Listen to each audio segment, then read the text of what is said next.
Assalamualaikum students, how are you? I hope you all are fine. Today is a very beautiful cloudy day and wind is blowing very nicely. ठीक है, तो और आज जो सा है दूसरा रोज़ा है. आई होप कि आप सबका रोज़ा अभी तक अच्छा जा रहा होगा. ठीक है, तो अभी हम पढ़ना स्टार्ट कर देते हैं. हम क्या पढ़ रहे थे? कल हमारा चैप्टर ख़त्म हो गया था अंडरस्टैंडिंग लिविंग थिंग्स. हमने इसके अंदर पढ़ा कि जो ह्यूमन बीइंग्स हैं वो सेल्स से बनते हैं, वो ग्रो करते हैं, वो चेंज होते हैं वक्त के साथ साथ, उनके अंदर चेंजेस आती हैं. फिर हमने पढ़ा कि उनका जो सा है खुराक से उनको ताकत चाहिए होती है, उनको एनर्जी चाहिए होती है. तो फिर और हमने देखा कि अगर सर्दी हो या गर्मी हो तो वो इसको महसूस करते हैं, अपने क्लाइमेट को चेंज होता हुआ उसका उनके ऊपर असरअंदाज होता है. ठीक है, और फिर वो हमने देखा कि ये जो सा है रिप्रोड्यूस भी होते हैं. ओके, तो ये जो सा है हमने सारी अंडरस्टैंडिंग अच्छे से की थी और हमने प्रॉपरली इसको पढ़ा था कि जो उनसे लिविंग थिंग्स हैं उनको एनर्जी मिलती है डिफरेंट तरीक़ों से. जैसे जो आपके प्लांट्स हैं वो फोटोसिंथेसिस से अपने खुराक बनाते हैं, जिससे वो ताकत लेते हैं. और उनका जो सा ग्रीन लीव्स होते हैं उसके अंदर एक सब्सटेंस होता है, उसको कहते हैं हम क्लोरोफिल, जो हेल्प आउट करता है प्लांट्स को फूड बनाने में. और जो उनसे वो ग्रीन सब्सटेंस नहीं होते वो फूड नहीं बना सकते. ठीक है, और फिर हमने देखा कि जो ह्यूमन बीइंग्स हैं वो लंग्स के ज़रिए जो सा है सिर्फ सांस लेते हैं.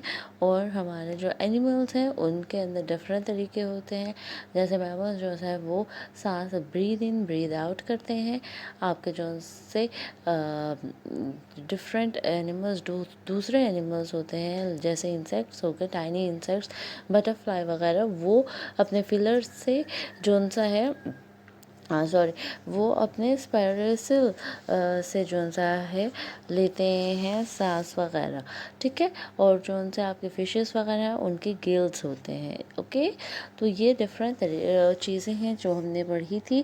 साथ में जो सा living things respond to their environment, ये भी हमने पढ़ा था कि जो सा लिविंग थिंग्स हैं वो एनवायरनमेंट को महसूस करती हैं, इर्द गिर्द जो भी हो रहा होता है. जैसे आपको पता है कि जैसे अभी कल से मौसम बारिश वाला हो रहा है, क्लाउडी हुआ है, तो एनिमल्स जो हैं डोमेस्टिक एनिमल्स हैं, आप बाहर देखें रोड्स वगैरह पे तो वो अपना शेल्टर और फूड फाइंड करने के लिए एक जगह से दूसरी जगह तलाश कर रहे होते हैं, एक जगह से दूसरी जगह फिर रहे होते हैं कि उनको कोई शेल्टर मिल जाए जहाँ पे वो सुकून से गुजार सकें बारिश का मौसम और स्टॉर्म वगैरह. ठीक है, उसके अंदर कहीं उनको कोई नुकसान ना पहुँचे, तो वो भी एक जगह से दूसरी जगह शेल्टर की तलाश में जा रहे होते हैं. ठीक है, और जैसे एक सूरजमुखी होती है वो बिल्कुल सूरज की तरफ ही होती है, उसका मुँह आप कभी गौर करेंगे तो वो सूरज की तरफ उसका मुंह होता है, कहीं पे भी उसका मुंह नहीं होता. ठीक है, इसी तरह ही टच मी नॉट एक प्लांट है जो कि टच करने से उसको आप अगर टच कर रहे हैं तो उसको फील इतनी स्ट्रांग होती है कि वो बंद हो जाता है, बिल्कुल कवर अपने आप को कर लेता है ताकि कोई उसको नुकसान ना पहुंचाए. लिविंग थिंग्स जो सा हैं रिप्रोड्यूस होते हैं, इनके बेबीज़ होते हैं, और जो से बर्ड्स हैं उनके एग्स होते हैं, जो फिशेस हैं उनके भी एग्स होते हैं. आपको पता है लेकिन जो आपकी वेल है, सॉरी, हाँ जी जी जी, वेल ही है. आई आई थिंक वेल है या शार्क है, ये मैं आपको कल बताऊंगी. चलें, अच्छा इसको रहने देते हैं. अच्छा, जो उनसे आपके बाकी चीज़ें हैं ये रिप्रोड्यूस होते हैं, फिशेस, प्लांट्स.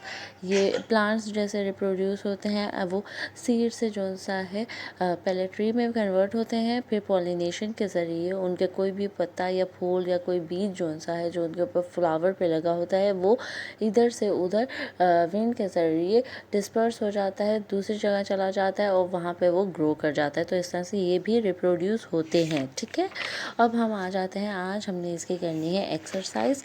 ओके, ये आपने बहुत ध्यान से सुनना है क्योंकि एक्सरसाइज ये होगी और हम इसको अच्छे से कर लेते हैं. सबसे पहले आ जाते हैं गिव रीजंस पे. Living things grow because the size of their cell.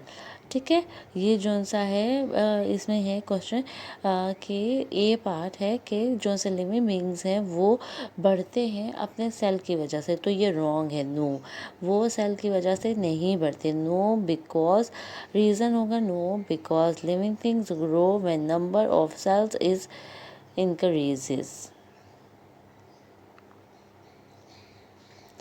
तो वो जो सा है इसका मतलब ये हुआ कि जैसे एलिफेंट है उसके अंदर सेल्स तो ऑलरेडी ज़्यादा होते हैं, तो वो उसको ग्रो करने में कैसे मदद करेगा? वो उसकी वजह से ग्रो नहीं करते, बल्कि उसके सेल बड़े, जैसे जैसे वो एक बेबी है फॉर एग्जांपल, उसके जो उनसे सेल्स हैं वो इंक्रीज़ हो रहे होते हैं जब वो जैसे जैसे बड़ा हो रहा होता है, तो उसके सेल्स इंक्रीज़ हो रहे होते हैं, इसलिए वो बड़ा हो रहा होता है, ना कि उसके अंदर सेल मौजूद हैं इसलिए वो बड़ा हो रहा होता है। नो, सेल की इंक्रीजमेंट की वजह से जो सा है वो ग्रो करता है, उसके अंदर सेल ज़्यादा होते हैं इस वजह से वो ग्रो नहीं करता। नो नो, ये वजह नहीं होती। द रीज़न इज़ कि सेल इंक्रीज हो रहे होते हैं इसलिए human beings, living beings grow करते हैं। ठीक है। सेकेंड जो सा है बी है, some living things are made up of only one cell. कुछ जो से लिविंग बींग्स हैं वो सिर्फ वन सेल से बनते हैं। That is yes, yes they are, these are known as unicellular organisms। Okay, जो उनसे कुछ सेल ऑर्गेनिजम्स होते हैं वो सिर्फ एक सेल पर मुश्तमिल होते हैं। फॉर एग्जांपल आपके वायरस वगैरह, ठीक है, और बैक्टीरिया वगैरह, ये सिर्फ एक सेल पर मुश्तमिल होता है, इसलिए और उन्हें कहते हैं हम यूनिसेलुलर ऑर्गेनिजम्स। ठीक है, उनको हम यूनिसेलुलर ऑर्गेनिजम्स कहते हैं, तो ये करेक्ट होगा। Yes, these are known as unicellular organism. Number c है, plant stop growing after some time, तो ये falls on the no because plant keep on growing throughout the their life. Plant जो सा है बिल्कुल भी नहीं रुक जाते कुछ टाइम के बाद, बल्कि वो और ज़्यादा स्ट्रॉन्ग और बड़े होने लगते हैं। ठीक है। लिविंग देन डी पार्ट है, living things can not get energy from food in the absence of oxygen. जो से लिविंग थिंग्स हैं वो बड़े या ताकतवर नहीं हो सकते अगर उनको ऑक्सीजन ना मिले। ठीक है, तो no because oxygen is required to convert food in energy. अब ऑक्सीजन जो सा है वो ज़रूरी है फूड को कन्वर्ट करने के लिए ताकत में। ठीक है, तो ये इसका आंसर होगा, रीज़न होगा no because oxygen is required to convert food in energy. Sunlight, number E है, sunlight provides energy to plants to make their food।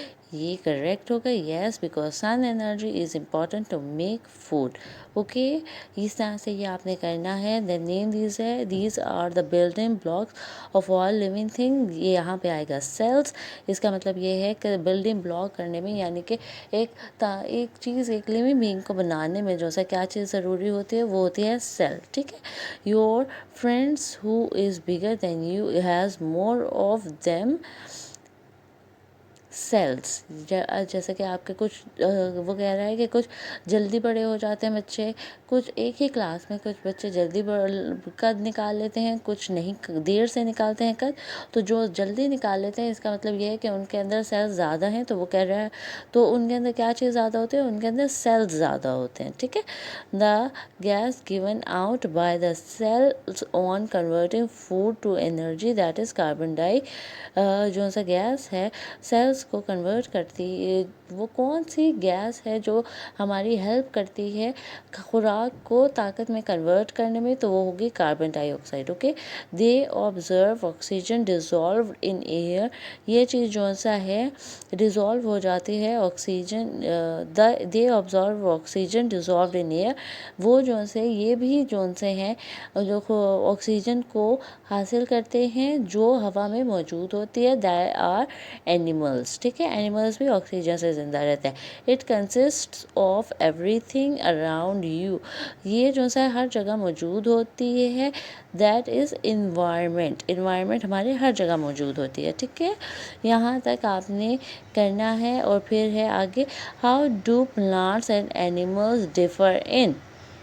अब जो सा प्लांट्स और एनिमल है वो किस तरह से डिफ़र होते हैं? ये होगा, ग्रो अ प्लांट कीप, सबसे पहला क्वेश्चन है ग्रोथ, ठीक है। A plant keeps on growing through out it's life, जो सा प्लांट है वो पूरी उम्र बढ़ता रहता है, जबकि जो एनिमल है, animal stops growing after some time. हमने देखा है जो डॉग होता है वो पपी से जब अडल्ट में कन्वर्ट होता है तो उसके बाद उसकी शेप एक ही जैसी रहती है। जब किटन से कैट बनती है तो वो जो सा है एक जैसी थ्रू आउट हर लाइफ जो सा है वो कैट ही रखती है, वो कोई और चीज़ नहीं बनती, ठीक है। तो एनिमल जो सा है स्टॉप ग्रो करना, जो से ग्रोथ है उनकी वो रुक जाती है कुछ टाइम के बाद, जबकि प्लांट जो सा है वो बढ़ते रहते हैं। टेकिंग फूड जो सा होगा, plants make their own food by photosynthesis, animals can not make food, they get it from plants, okay. जो से प्लांट्स हैं वो फोटोसिंथेसिस से अपने खुराक बनाते हैं, जबकि जो एनिमल्स हैं उनको अपनी खुराक तलाश करनी पड़ती है, ठीक है। Reproduction, respiration, plants use oxygen that is obtain during photosynthesis, plants जो सा है वो ऑक्सीजन हासिल करते हैं फोटोसिंथेसिस के ज़रिए, जबकि जो सा एनिमल्स हैं वो इसको इनहेल करते हैं जो प्लांट्स निकालते हैं। Animal take oxygen from plants for respiration, okay. Reproduction में आ जाएगा, plants produce seeds from which new plants come out, plants जो सा है सीड्स उनके, जैसे मैंने कहा कि उनके सीड्स डिस्पर्स होते हैं एक जगह से दूसरी जगह हवा के ज़रिए या बारिश के ज़रिए या आंधी के ज़रिए इधर से उधर चले जाते हैं और फिर वो ग्रो करते हैं, जबकि एनिमल्स जो से हैं वो बर्थ देते हैं, they give birth, animals reproduce by giving birth to babies और बाय लेइंग एग्स, ठीक है। इस तरह से ये डिफरेंस है। Movement, plants can not move from one place to another but their body parts can move. अब बॉडी पार्ट्स में वही बात है कि आपके फ्लावर्स आ जाते हैं, लीव्स आ जाते हैं, आपके फ्रूट्स जो उनसे प्लांट्स के हैं वो इधर से उधर भी गिर जाते हैं, ठीक है। तो कभी कभार जो सा है कोई भी परिंदा लेकर उन्हें उड़ जाता है तो फिर कहीं पे वो गिर जाता है या कुछ भी हो जाता है, तो इस तरह से उनके बॉडी पार्ट्स होते हैं ये, और वो इधर से उधर गिरते हैं।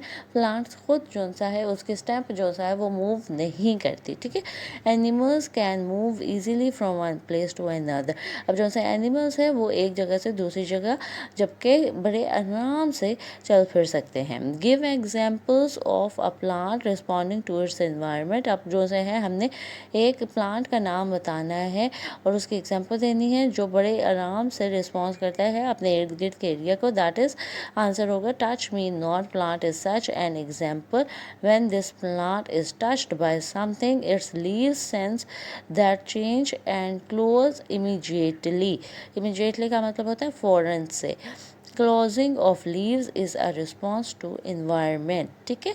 अब वो कह रहा है कि टच मी नॉट एक प्लांट है, ये एग्जाम्पल होगी, दिस इज एन एग्जाम्पल, ये एक एग्जाम्पल है, एग्जाम्पल का मतलब मिसाल, ठीक है। When this plant is touched bye something it's leaves sense that change, जब कोई प्लांट को इस प्लांट को टच करने की कोशिश करता है तो इनके लीव्स जो से हैं उसको सेंस करते हैं, उसको महसूस करते हैं और फ़ौरन से इमीडिएटली बंद हो जाते हैं। मैंने कल भी बताया था आपको लेक्चर में कि ये इस तरह से अपने आप को फोल्ड करके बंद कर देते हैं, लीव्स इसके कवर हो जाते हैं, क्लोज हो जाते हैं फ़ौरन से, ठीक है, जब भी कोई इसको टच करने की कोशिश करता है। तो closing of leave is a response to environment, अब ये जो सा क्लोजिंग है ये फ़ौरन से रिस्पॉन्स है एनवायरनमेंट के चेंज का, ठीक है। ये आपका आज की एक्सरसाइज बिल्कुल कंप्लीट हो गई है, इसको आपने होमवर्क करना है, do complete it in your books, okay, take care.